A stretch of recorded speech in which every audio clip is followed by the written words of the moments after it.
Assalamualaikum warahmatullahi wabarakatuh. Om Swastiastu. Hari ini kita bakal ada podcast bareng salah satu pengajar di jurusan pedalangan. Ini adalah Pak Aneng, dosen di jurusan pedalangan ya Pak? Iya. Hari ini kita bakal membahas seputar jurusan pedalangan dengan Pak Aneng tersebut. Kita mau mulai dari latar belakang pewayangan ini Pak. Sebelumnya perkenalkan, nama saya Aneng Kesmantoro. Saya juga berdomisili di Yogyakarta khususnya, dan saya mengajar di jurusan pedalangan ini sejak tahun 2006. Dan latar belakang saya kebetulan juga dari keluarga dalang.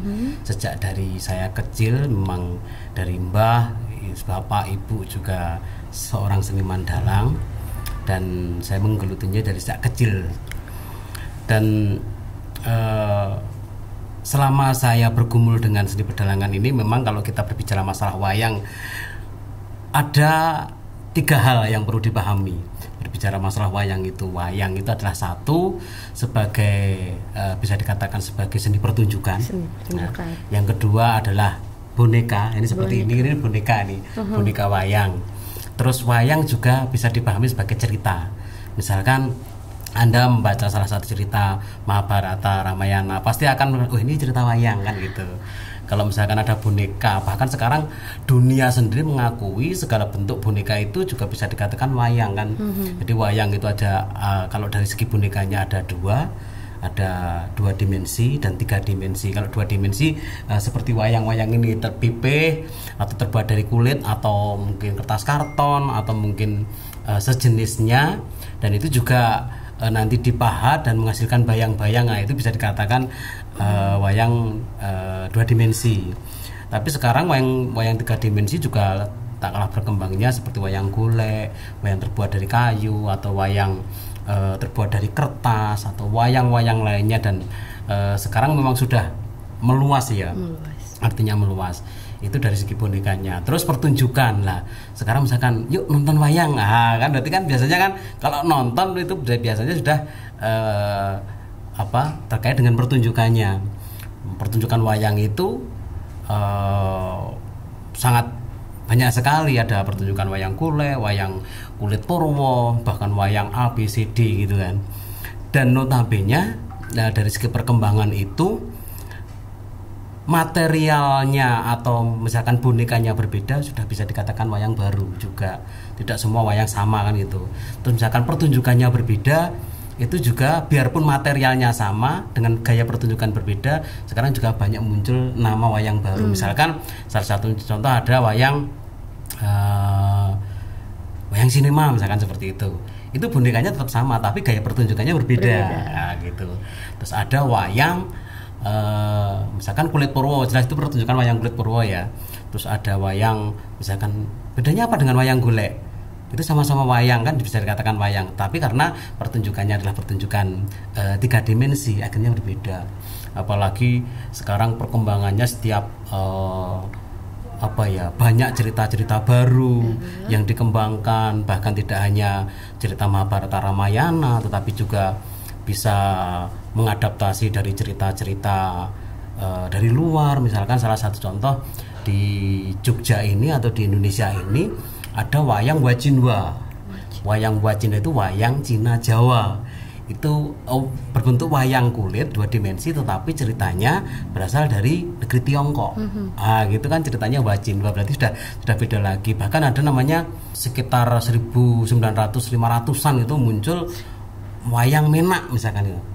Wayang menak itu apa? Ternyata menak itu artinya bangsawan, dan bangsawan itu memang ceritanya itu diambil dari kitab dari Persia, dari kitab Kisai. Jadi yang disejarahkan atau yang diceritakan adalah dari Jazirah Arab kan, seperti itu. Jadi untuk penyebaran agama Islam seperti itu ada. Makanya 3 hal ini memang menjadi pokok poin penting ya. Jadi seperti wayang sebagai cerita, 2 wayang sebagai boneka, dan wayang sebagai pertunjukan gitu. Aku mau nanya ini soal awal mula bentuknya. Kan ini seperti ini Pak, 2D. Nah itu polanya itu seperti apa pada akhirnya bisa terbentuk seperti ini pada awalnya? Kalau untuk masalah bentuk memang wayang ini sudah diakui bahwa di zaman prasejarah atau bahkan nenek moyang kita itu dulu sudah mengenal wayang. Jadi mereka itu membuat sesuatu yang terbuat dari kulit dan dilubangi menyerupai nenek moyang mereka, dan mereka mementaskan atau mereka mempertunjukkan di kalangan mereka sendiri atau di pas acara-acara adat dengan pemikiran bahwa itu simbol dari roh nenek moyang mereka. Itu sudah ada, jadi sejak zaman prasejarah itu sudah ada. Ya, jadi dulu bisa dikatakan yang melakukan pertunjukan itu seorang syaman. Seorang syaman itu seorang pemuka agama atau yang sebagai seorang pemimpin untuk mengadakan ritual seperti itu. Dan biasanya mereka lakukan itu sekaligus untuk penyembahan roh nenek moyang mereka seperti itu, dan juga berdoa untuk minta perlindungan supaya generasi mereka selamat seperti itu. Sekarang kan pertunjukan wayang kan sudah sangat berkembang di pertunjukan ya Pak. Tapi kalau misalnya kita punya kegelisahan apa-apa seperti ada sesuatu misalnya, bisa nggak sih kita sampaikan dengan perwayangan? Apa cerita perwayangan ini ada diharuskan ceritanya seperti ini gitu Pak? Nah, ini salah satu bukti ya, ketika wayang ditetapkan oleh UNESCO sebagai warisan dunia itu sebetulnya bukan secara artefak wayangnya ini yang diakui, tetapi spirit yang ada dalam wayang itu. Ternyata wayang itu bisa mewakili atau merepresentasikan pola pikir masyarakat pada zaman dulu. Dan ketika ada perubahan, proses perkembangan mindset kehidupan di masyarakat Jawa khususnya ya, masyarakat Jawa itu ternyata dibarengi dengan perubahan-perubahan tatanan-tatanan yang ada dalam wayang. Sehingga wayang itu bisa menjadi tolak ukur bahwa masyarakat pada zaman dulu itu mempunyai pemikiran seperti apa. Misalkan salah satu contoh, dulu memang wayang lekat dengan agama Hindu kan gitu, Hindu Buddha. Tetapi setelah perubahan ada munculnya Demak kan gitu, sudah ada ornamen-ornamen atau sentuhan-sentuhan dari estetika religi Muslim khususnya. Akhirnya itu dikombinasikan dengan wayang dan terjadilah pada saat ini kan gitu, sampai misalkan wayang muncul ada tokoh-tokoh baru dan juga wayang semakin dibuat. Kalau dulu memang wayang sangat lekat dengan mirip sekali dengan wajah manusia kan gitu, karena di perjalanannya bahwa nggak etis kan. Nah, kalau dari segi religi Muslim bahwa untuk menyerupai apapun, menyerupai manusia karena nggak boleh, mungkin akhirnya oleh Sunan Kalijaga dibuat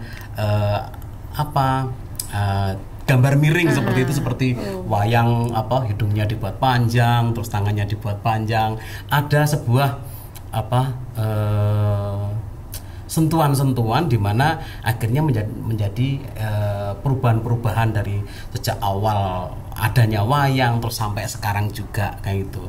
Tentunya muatan-muatan kalau misalkan seperti ada sesuatu yang bisa disampaikan melalui wayang itu sangat kental sekali, memang sangat kental, karena sejak zaman dulu bahkan zaman politik juga, perkembangan politik, wayang juga bisa dimanfaatkan oleh politik-politik tertentu tentunya untuk men-sharekan di masyarakat, untuk bersosialisasi di masyarakat. Atau dulu misalkan seperti dalam era Soeharto, banyak dalang yang dikumpulkan menjadi satu, akhirnya menjadi satu perkumpulan dalang se-Indonesia, dan di situ diberikan mandat oleh Pak Soeharto untuk bisa memberikan sebuah pencerahan di tengah-tengah masyarakat. Akhirnya dalang semakin berkembang, tentunya semakin diminati di masyarakat, tentunya juga dengan membawakan atau mengedukasi masyarakat tentang program-program pemerintah misalkan seperti itu. Berarti pertunjukan wayang ini bisa sebagai salah satu penyampaian kita ya Pak? Sangat bisa sekali. Dengan perkembangan wayang yang seperti ini, ada nggak sih harapan di Bapak sendiri untuk di masa depan atau untuk jurusan pedalangan ini sendiri? Gimana? Ya memang kalau harapan itu ada ya, harapan ketika yang jelas saya selain sebagai pengajar di jurusan pedalangan, saya sendiri juga sebagai seorang seniman yang tentunya tetap berkomitmen untuk menjaga kelestarian wayang ini. Tentunya tidak hanya sebagai di lingkungan akademis, tapi juga di tengah-tengah masyarakat tentunya. Lah, saya sebagai seorang akademis yang jelas saya juga memposisikan diri saya sebagai seorang pengajar yang tentunya juga ada tanggung jawab seperti Tridharma perguruan tinggi. Jadi saya juga harus menulis, saya harus penelitian, pengabdian masyarakat juga dan juga mengajar. Tentunya saya akan memberikan atau melaksanakan Tridharma tersebut dengan sebaik-baiknya. Saya juga sering membuat karya untuk di lingkungan kampus sendiri, tapi juga di tengah-tengah masyarakat. Saya tetap berupaya untuk menjaga kelestarian wayang ini dengan saya juga tetap berkarya di tengah-tengah masyarakat. Tentunya kalau misalkan harapan saya ketika di jurusan pedalangan ini, saya juga selalu memotivasi mahasiswa untuk selalu bisa berkarya di tengah masyarakat ataupun di dalam lingkungan kampus. Salah satu contoh kemarin di tahun 2022 ini, kami jurusan pedalangan membentuk tim namanya Wayang Studio. Wayang Studio dengan menggarap pertunjukan wayang dengan melalui wayang golek. Kebetulan kemarin ada lomba untuk membuat video kreatif pendek itu di Malang. Akhirnya kita mencoba untuk ikut andil di bagian dari lomba tersebut. Akhirnya kita mendapatkan juara 2 di Malang seperti itu. Terus di tahun yang sama kita juga membuat acara yang diselenggarakan oleh BCA Jakarta. BCA Jakarta itu tingkat nasional dan kita alhamdulillah juga bisa memenangkan tersebut, menjadi juara 2 juga, runner up setelah kita mengalahkan Jakarta, mengalahkan Bali, tetapi kita kalah dengan Blitar. Ya. Jadi kita mendapatkan juara 2 itu merupakan suatu prestasi anak-anak jurusan pedalangan tentunya, dengan tetap menjaga kreativitas dan juga loyalitas di dalam seni pertunjukan khususnya pedalangan itu. Oke Pak, kalau misalnya dalam proses ke masyarakat, mungkin ke mahasiswanya sendiri, itu pernah mengalami kendala, sesuatu hal yang tidak diinginkan? Ya, sebetulnya kalau kendala-kendala yang dihadapi di dalam seni pewayangan itu ya sebenarnya banyak sih. Itu tidak terlepas dari kendala masyarakat secara langsung, tapi juga kendala dari mentalitas orang seniman itu sendiri kan gitu. Makanya dalang itu kan itu sangat berat sebetulnya. Sebagai seorang dalang itu ada yang mengatakan jarwo dosanya ngudal piwulang itu juga harus memberikan pencerahan yang baik kepada masyarakat. Tetapi ketika konteksnya ngudal piwulang terus ini ada nih sosok ketika dalang dalam tanda kutip ketika sudah merangkak puncak ketenaran seperti itu, akhirnya karena jujur saja dalang itu kalau misalkan sudah tenar ya pasti menjadi tidak jauh berbeda seperti selebritis kan. Sehari saja kalau misalkan tanggapan itu dalang itu luar biasa, uangnya banyak tentunya. Dan ketika orang berduit banyak itu juga ini menjadi suatu tantangan juga, karena di luar itu godaan juga banyak. Makanya kalau dalam tanda kutip itu misalkan wah dalang itu sering mempunyai istri lebih dari 2 gitu. itu zaman dulu, tapi sekarang juga enggak. Ya itu tadi jadi godaan-godaan itu tadi. Terus ketika laris atau mendapatkan pundi-pundi dari hasil mendalang itu terus wah beli ini kan seperti itu tentunya. Tetapi juga dia tidak sadar bahwa sebuah siklus perjalanan situasi kondisi ini kan tidak stabil kan gitu ya. Akhirnya ketika di masa pandemi seperti ini ya tidak hanya 1-2 dalang yang jatuh karena dengan situasi kondisi seperti ini. Dia mengandalkan eksistensi dia di luar, tetapi ketika ada situasi pandemi dengan PPKM yang diberlakukan, akhirnya banyak masyarakat yang ketakutan, secara psikis dia juga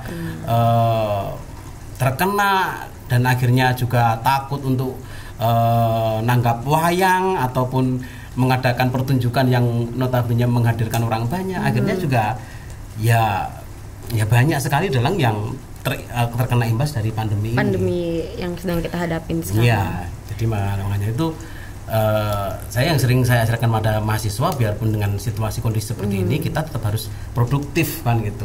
Produktif itu sekaligus menjaga spirit kita sebagai seorang dalang untuk tetap di dalam apa ya istilahnya, kita tidak terlena dengan situasi kondisi seperti ini. Kita tetap mencari peluang, di mana peluang yang bisa masuk di dalam masa pandemi ini. Kebetulan saya sendiri kalau misalkan dikatakan sebagai seniman yang terdampak dari masa COVID-19 ini, kebetulan saya merasa bahwa ya saya sendiri tidak merasakan itu, justru malah saya merasakan bahwa saya juga mendapatkan berkah di sini di COVID-19 ini, karena dulu saya 2014 itu saya membentuk sebuah konsep pertunjukan ya, karya pertunjukan, di mana karya itu dulu pada kalau nggak salah itu bulannya Juni atau Juli itu 2014 ada tugas karya dosen, tapi kebetulan anak-anak mahasiswa itu yang sering mengiringi saya itu berhalangan untuk latihan gitu, tidak ada waktu untuk latihan. Terus saya mencoba untuk saya kompos sendiri, saya rekam sendiri dialognya, iringannya. Terus saya membuat konsep wayang sinema itu dengan dalang yang lebih dari satu, bahkan ada sekitar 15-an wayang 15-an dalang. Akhirnya ketika muncul itu mendapatkan respon baik dari penontonnya. Akhirnya setelah muncul wayang sinema itu pertama kali, eksistensinya itu berjalan, bahkan dari tahun ke tahun itu kita mendapatkan job-job lah. Untuk masa pandemi ini sekitar 3 tahun ini justru menjadi berkah bagi saya dan tim saya wayang sinema, karena sajian kita itu bisa disajikan secara virtual. Kita membuat wayang, dan notabene kan konsepnya wayang sinema itu kan nonton wayang tetapi seperti nonton bioskop kan gitu. Seperti itu, akhirnya justru kita malah mendapatkan job dari tahun 2020, 2021 bahkan 2022 ini. Itu jobnya nggak main-main. Kita 2020 itu kita mendapatkan 15 episode. Terus 21 ini sekitar tahun 2021 itu sekitar 20 episode. Sekarang ini hampir 30 episode untuk tahun 2022 ini. Berarti dengan perkembangan karena dampaknya corona ini, tapi ini tidak menjadi halangan berarti ya Pak, ketika dialihkan menjadi sebuah video seperti itu, menurut Bapak it's okay? Ya, menurut saya juga fan-fan aja, karena tadi ada kembali lagi bahwa berbicara masalah wayang itu tidak hanya masalah bonekanya, masalah ceritanya, tetapi juga pertunjukannya. Dengan gaya pertunjukan beda dan estetika yang kami tawarkan itu juga tidak jauh berbeda dengan wayang konvensional kan gitu.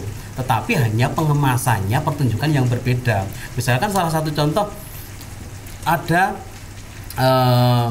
istilah wayang itu sebagai tatanan, tontonan, dan tuntunan. Sebagai tatanan yang dipaparkan di situ, tatanannya itu seperti kultur masyarakat. Misalkan ada seorang raja, terus pate, dan itu ada tingkatan-tingkatan kasta di situ. Terus bagaimana etika berbicara, bagaimana dia harus menyembah kepada orang raja, harus meninggikan orang yang lebih tua, seperti itu tetap ada. Dan tatanan kultur masyarakat yang disajikan itu juga tidak jauh berbeda dengan masyarakat Jawa khususnya. Terus tontonannya yang jelas, ketika nonton itu pasti akan terhibur kan, karena di situ juga tidak hanya menampilkan cerita, tapi juga dimunculkan banyolan-banyolan yang mungkin bisa mengundang tawa penontonnya juga. Lah, tuntunannya itu yang jelas kita sudah berpikir jauh tentang perjalanan wayang konvensional yang saat ini dulu masih berjalan ya. Wayang konvensional itu dipertunjukkan misalkan satu semalam suntuk kan gitu, dari mulai jam 9 sampai jam 4 pagi, itu kan panjang banget. Lah sedangkan masyarakat Jawa atau masyarakat yang penikmat wayang ini sudah berbeda mindsetnya, karena satu, masyarakat dulu kan masyarakat petani ya, masyarakat agraris. Jadi kasarnya nonton wayang semengi ngono gue engko menglep atau macul gitu, tinggal turu neng gubuk wis rampung kan, nggak masalah kan gitu. Jadi itu tidak masalah. Tetapi sekarang kan banyak yang bekerja kantoran, banyak yang buruh, dan semua terikat dengan waktu. Jam 7 harus mereka pergi ke kantor atau bekerja, jam 7 mulai, nanti sampai jam 3 sore atau jam 5 sore baru pulang. Itu kan penat sekali. Jadi kerja keras mereka itu juga sungguh menguras stamina dan tenaga juga. Akhirnya nonton wayang sih ditonton ya pengen sih seneng-seneng. Mengko adegan pertama pasti nggak digubris. Pantes sih senengin kok nggih limbukan atau goro-goro. Wah, kok metu limbukan apa sindene ayu-ayu, terus ada lagu-lagu yang rancak, lagu-lagu yang menggembirakan, akhirnya dia bisa menikmati. Wah, habis itu ya sudah. Ketika nonton itu, waduh, lakonnya mosok tekan esuk, padahal inti sari dari lakon itu biasanya itu di pagi atau sudah sehabis jam 12 itu pasti itu intisari lakonnya di situ. Jadi mereka sudah tidak memikirkan intisari lakon lagi atau tidak bisa menikmati itu semua, karena dia jam 12 sudah harus wes kontrol diri. Iya sesuk aku bakal lagi tangi esuk menyambut gawe kan gitu, supaya nanti tidak dimarahi oleh bosnya kan gitu.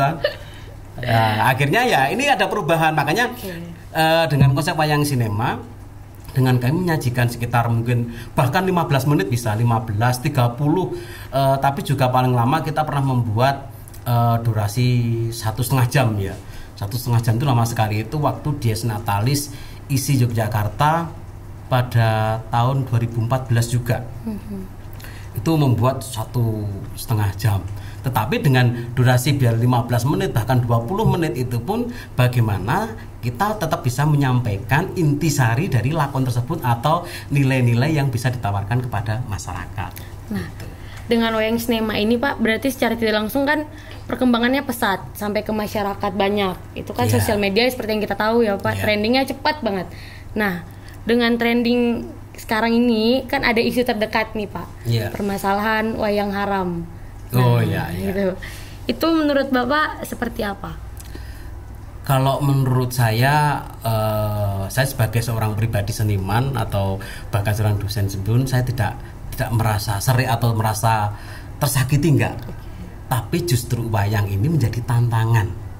Makanya tadi ada wayang itu tatanan, tontonan dan tuntunan, tambah satu lagi sekarang tantangan. Nah, gitu. Iya, loh, ini harus jadi wayang harus ini dituntut bisa menjawab, bisa menjawab di tengah masyarakat bagaimana wayang ini betul-betul menjadi tontonan yang nun sewu notabene tidak memberikan efek negatif kepada masyarakat, tapi harus memberikan efek positif kepada masyarakat. Harus seperti itu. Jadi ini tantangannya. Jadi ibaratnya saya misalkan wayangmu koyo ngopo? Wayangmu elek toh? Oh, enggak, wayang saya bagus kan gitu. Wayang saya tidak berkontribusi negatif pada masyarakat, tapi akan saya buktikan bahwa wayang sangat relevan untuk menjadi tontonan dan tatanan tuntunan tadi. Dengan cara apa? Kalau saya nun sewu memang saya agak mempunyai pikiran tersendiri ya. Jadi dengan fenomena dikatakan wayang haram, terus banyak yang demo, banyak yang terus mengeluarkan statement-statement yang notabene itu tidak menyelesaikan masalah, tapi justru malah menambah masalah. Kalau saya sebagai seorang seniman harus kita tunjukkan kepada apa? Ya eksistensi karya kita. Jadi kalau misalkan ada seperti itu, justru seniman harus bangkit ini untuk selalu berpikir, harus selalu memutar otak supaya karya-karya kita betul-betul bisa menyentuh sensitivitas kepada semua segmentasi masyarakat. Seperti itu. Jadi kalau misalnya dikatakan begitu terus melu emosi, ngomong sing ora apik, akhirnya juga menghujat, itu mah nanti justru tidak menyelesaikan masalah. Justru itu malah menambah masalah. Tetapi dengan kita meningkatkan eksistensi kita wayang di tengah masyarakat, itu sebagai bukti bahwa wayang ternyata produktif dan memberikan kontribusi yang baik kepada masyarakat kita semua gitu. Tapi menurut Bapak sendiri, aku tuh mau nanya pribadi ke Bapak, maksudnya kenapa mereka bisa punya pandangan yang seperti itu? Maksudku bisa berkata seperti itu tuh, apakah ada sesuatu yang gini, mungkin saya tidak bisa menjawab begitu banyak ya, karena notabene perspektif pandangan tentang sesuatu itu berbeda-beda. Termasuk bahwa wayang itu sendiri apakah itu haram atau apakah itu tidak, atau itu berkenan atau tidak, itu tergantung mindset masing-masing. Dan itu menjadi hak setiap individu ya, untuk menilai sesuatu itu menjadi hak individu. Tetapi memang ketika memaksakan konsep pemikiran kita kepada masyarakat, itu yang menjadi nanti bentrokan atau menjadi sebuah perselisihan. Menurut saya haram dan tidaknya itu tergantung masyarakat masing-masing yang menilai. Tetapi justru menurut saya yang harus introspeksi juga tidak hanya masyarakat, tetapi juga justru senimannya juga. Karena tadi saya ngomong bahwa banyak para seniman yang notabene juga karena mungkin terbangun melalui lingkungan yang berbeda ya, misalkan lingkungannya kebetulan lingkungan yang tidak mendukung untuk berpikir secara jauh atau berpikir secara cerdas tentang menanggapi semuanya ini. Jadi ketika begitu wayang haram, wah emosian, banyak yang seperti itu, terus mengeluarkan statement atau mengkonter dengan melakukan sesuatu yang notabene juga tidak baik, misalkan seperti itu, atau misuh-misuh gitu kan, banyak juga. Tetapi di sisi lain bahwa juga para seniman-seniman yang cerdas tentunya pasti tidak akan mengambil langkah seperti itu. Dia pasti akan membuat sebuah gebrakan-gebrakan baru, notabene untuk membangkitkan semangat para senimannya untuk bisa memberikan sesuatu yang baik di tengah masyarakat melalui wayang khususnya. Saya kira seperti itu. Jadi sebuah penilaian memang itu hak prerogatif masing-masing. Karena sejak dulu sebetulnya juga sudah ada wayang diharamkan, itu sejak awalnya pasti ada kan gitu. Misalkan kalau dulu karena wayang nun sewu, wayang lekat dengan agama Hindu, tapi ketika proses ada perubahan kultur di masyarakat, ini harus dikemas kembali supaya menjadi relevan dengan kultur masyarakat setempat, masyarakat pada zamannya kan gitu. Akhirnya muncullah harus ada penambahan tokoh baru. Wayang sudah memakai estetika yang ada di Islam misalkan seperti itu, biarpun secara tidak langsung itu masih bertentangan dengan sebuah ajaran mungkin seperti itu.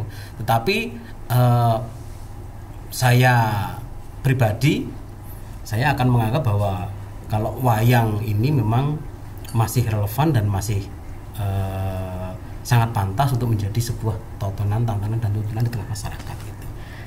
Nah, dengan adanya isu ini Pak, dengan wayang haram ini, Bapak sebagai seniman, dosen di jurusan pedalang pewayangan ini, apa yang bisa Bapak sampaikan kepada adik-adik nanti yang bakal masuk ke sini? Ya, yang saya bisa sampaikan kepada generasi calon dalang khususnya, atau anak-anak yang tertarik untuk belajar seni pedalangan khususnya di ISI Yogyakarta, saya justru mengundang kepada adik-adik sekalian yang berniat untuk belajar wayang.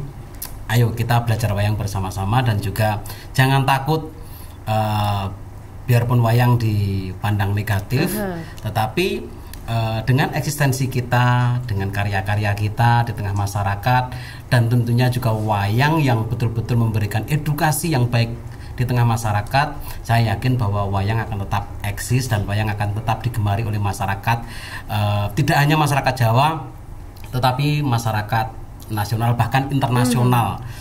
Dan juga mari saya mengajak untuk adik-adik sekalian bergabung dengan masuk di jurusan pedalangan Fakultas Seni Pertunjukan Institut Seni Indonesia Yogyakarta. Nanti saya bersama saya Aneng Keswantoro dan juga teman-teman saya yang tentunya juga pengajar-pengajar yang mempunyai kompetensi di jurusan pedalangan dan juga keilmuan di pedalangan tentunya.